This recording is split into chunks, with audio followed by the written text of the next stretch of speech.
Ready? You got it. Okay. Hi, my name is Amber, and on January 1st, 2007, I was fully convinced that Jesus is my only hope. I didn't have hope before that. I grew up in a family that was not living for the Lord. They kind of went to church occasionally, but behind the scenes, there was alcohol, there was drugs. I remember starting to go to church when I was 8 with a friend and being very excited to have a community. I knew what the Bible told me about Jesus, what he did for me, and I was 11 and accepted Christ. I didn't really know fully then what Jesus really meant to me. When I was 13, my mom was killed in a car accident, and I became very angry at God. I didn't understand why God would take my mother from me. I really struggled with my faith and understanding in who God was and how he was there for me. I struggled with him as my father. I then began to turn to things in the world to help me feel better and to make me forget that God took my mother. Turned to drugs, turned to alcohol. I eventually became so wrapped up in all of that I became a drug dealer. My younger sister started going to church with her friend, and she kept inviting me to come.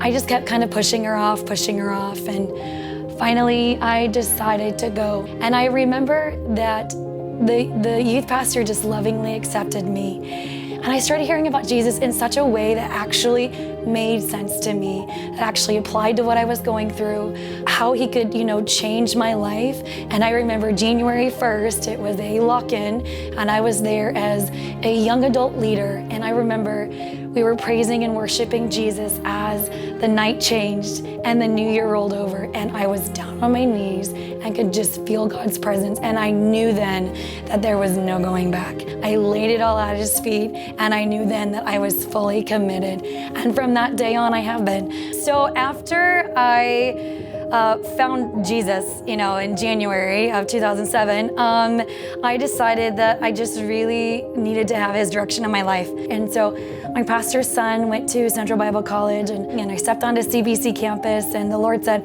CBC is where I'm supposed to go. And then 2 months later, after I visited the school, my church had like a block party, and my husband was on Heart Song, traveling worship team. And that is when my husband introduced himself to me, and he won me over. Just his Southern charm instantly.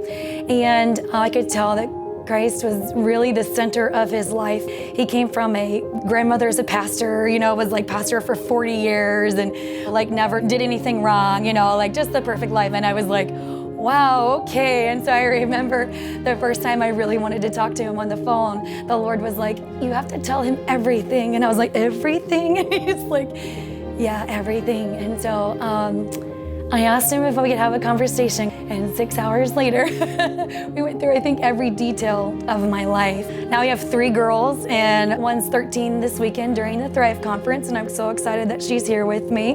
And then I have an 8-year-old and a 4-year-old, and they are all miracles. I wasn't supposed to have any kids, and so they are all a blessing, blessing, blessing. I'm now an ordained minister, and my husband's a pastor, and it's amazing how God has taken the rough and the hard and is now using it for his kingdom. I remembered whenever I was starting to really dive into the word, Jeremiah 29:11 stood out to me the most.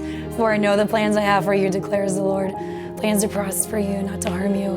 And I just remember thinking, you had plans all along for me, Lord. Even when I didn't believe you had plans for me, even whenever I was feeling all the tension in the family, and even when my mom died, there was still a plan in it. I backtracked and I walked in a life so far away from the Lord, but he still had a plan and a purpose for even that time that I fell away from him, to the point that he called me to be in ministry, and he has totally redeemed my life, total, complete change. I am fully convinced of the redemptive power of Jesus because I've seen it in my life, and I've seen it in so many lives. You can trust God. You can give it all to him because he can change you, because there is redemption in everything.